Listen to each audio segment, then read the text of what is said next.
Melanjutkan materi sistem reproduksi, saya masuk ke sistem reproduksi female ya, perempuan. Jadi saya ingatkan ya, ketika saya menyampaikan tentang sistem, maka di benak adik-adik sudah harus tertanam ya, bahwa sistem organ itu ada banyak, ada sistem reproduksi, sistem pernafasan, sistem pencernaan, kemudian sistem urogenital, kemudian ada sistem endokrin, ada sistem peredaran darah itu adalah sistem. Jadi kalau kita sudah ada kata-kata sistem, berarti kita terbayang bahwa itu ada banyak organ ya. Nah, kalau kita bilang organ, berarti organ itu adalah terdiri dari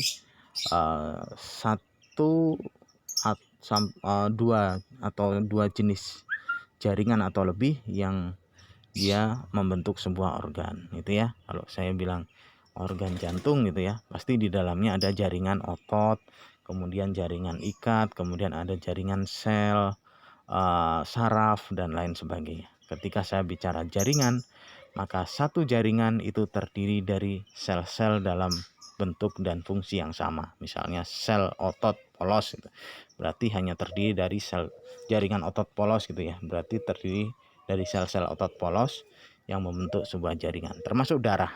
Darah ini adalah sebuah jaringan ya.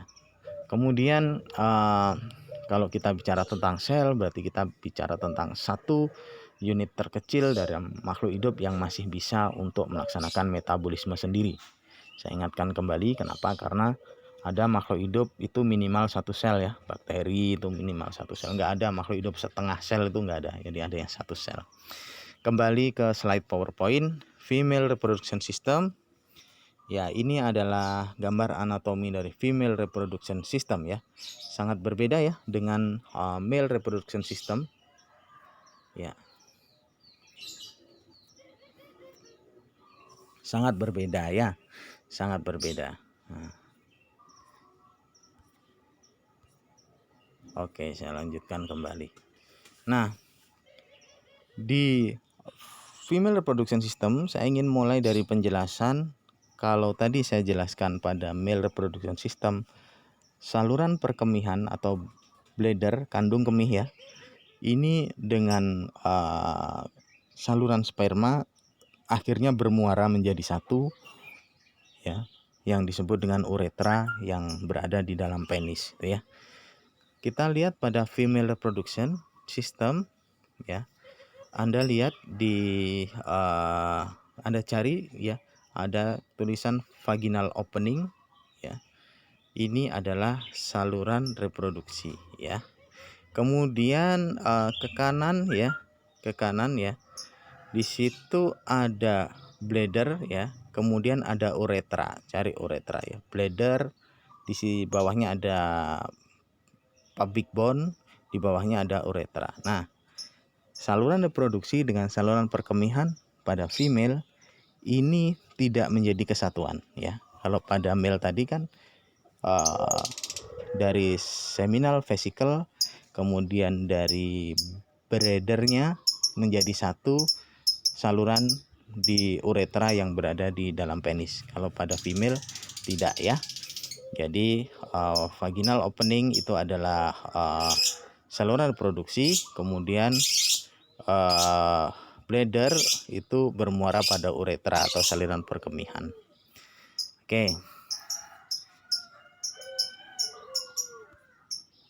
Jika kita lihat ya, dalam tampilan tampak depan, maka seperti inilah saluran reproduksi female ya. Jadi vagina, kemudian ada di atasnya ada cervix gitu ya, atau leher rahim ya. Kemudian uterus, ini adalah rahim. Kemudian ada endometrium ya. Endometrium ini adalah dinding rahim gitu ya. Kemudian naik ya ke atas ya, bercabang dua, ada ovarium ya. Ovariumnya ada dua, yaitu ovarium kanan dan ovarium kiri. Kalau pada male reproduction system, testis secara normal juga ada dua, testis kanan dan testis kiri. Nah, fungsi testis dan ovarium tadi sudah saya ulas, yaitu adalah tempat untuk produksi maupun pematangan sel-sel reproduksi. Kalau pada laki-laki, sel reproduksinya disebut dengan sperma. Kalau pada perempuan, sel reproduksinya disebut apa? Ya, disebut dengan sel telur atau ovum ya. Nah, kalau pada sperma, proses produksi sperma disebut dengan spermatogonium ya. Proses produksi sperma disebut dengan spermatogenesis, disebut dengan spermatogenesis. Maka pada female reproduction system ya, saya garis bawahi, bukan produksi sel telur, bukan ya, tapi adalah pematangan sel telur ya.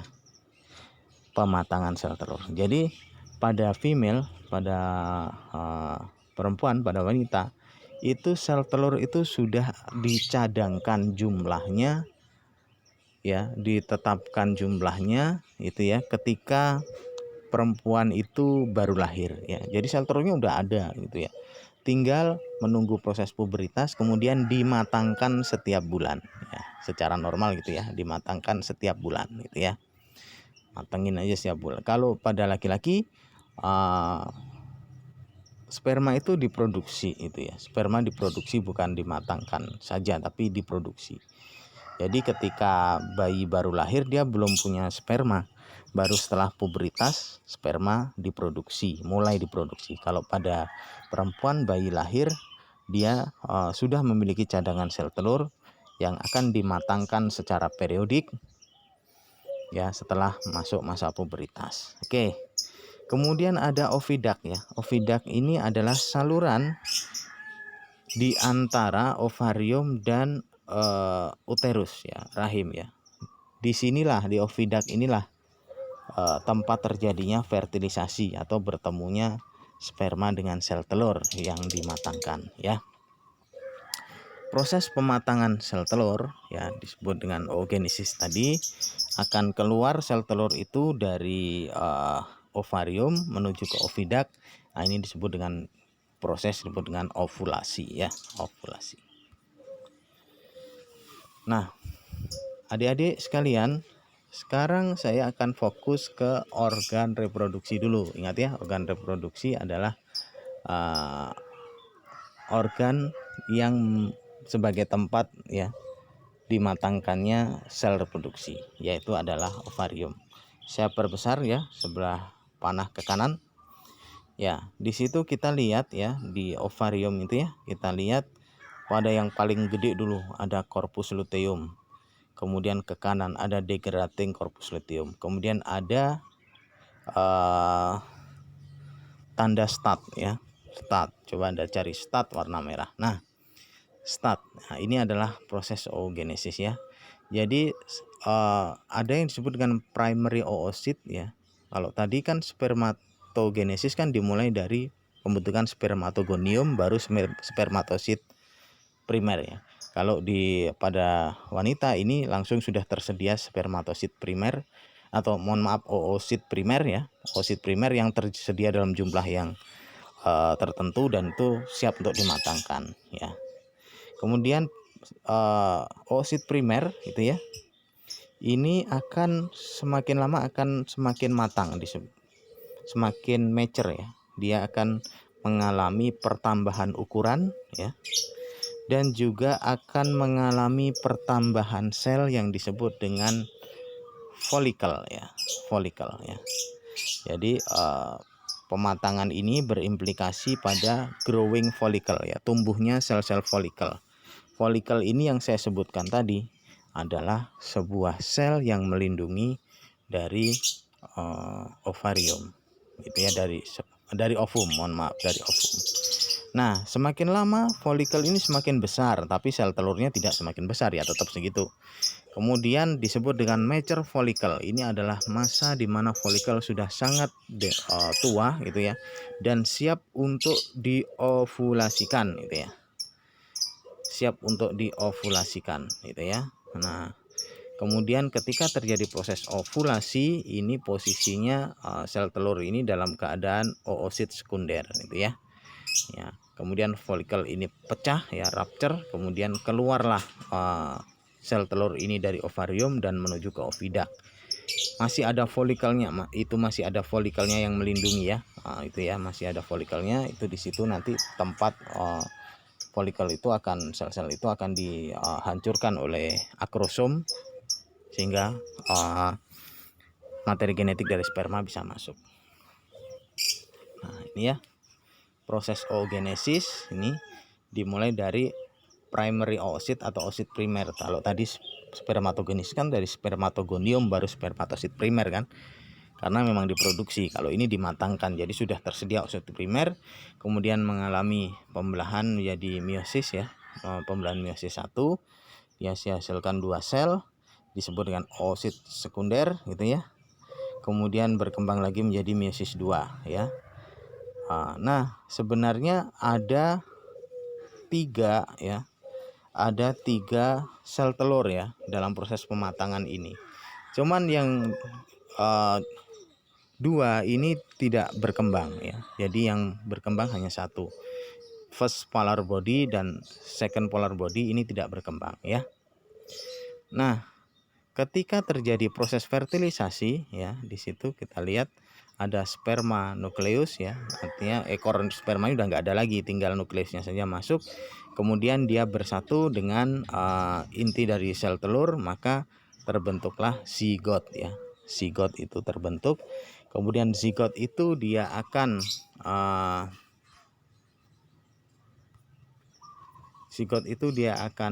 menuju ke saluran reproduksi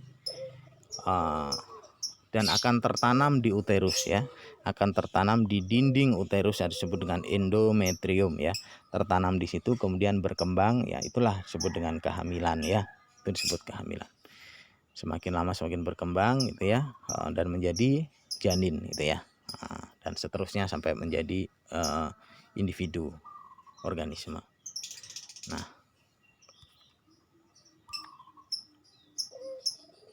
ini ya secara umum anatomi dari sel telur.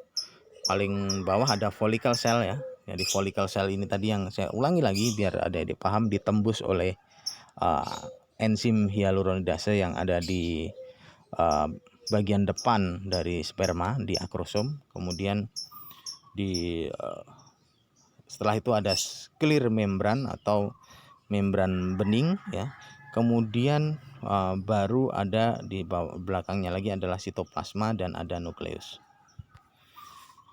Ya, ini adalah tentang proses hormone control of ovulation gitu ya. Jadi mudah-mudahan nanti saya jelaskan di slide yang berikutnya ya, di materi berikutnya tentang endokrinologi reproduksi. Ya, ini adalah human life cycle ya secara umum ya. Proses fertilisasi itu adalah bertemunya sperm cell atau sel sperma dengan angka kromosom N, kemudian bertemu dengan sel telur kromosom N, kemudian fertilisasi, kemudian menjadi 2N atau diploid, itu disebut dengan zigot dengan jumlah kromosom total 46. Kemudian dia mengalami mitosis dan development tentunya di dalam uterus atau rahim, sehingga menjadi nantinya lahir menjadi organisme manusia. Baik, terima kasih itu untuk materi hari ini. Mudah-mudahan nanti diskusinya, silahkan kalau adik mau chat tentang reproduksi ini bisa chat ke saya gitu ya, ada pertanyaan-pertanyaan tentang materi perkuliahan reproduksi ataupun kesehatan reproduksi ini, silahkan. Terima kasih, selamat belajar.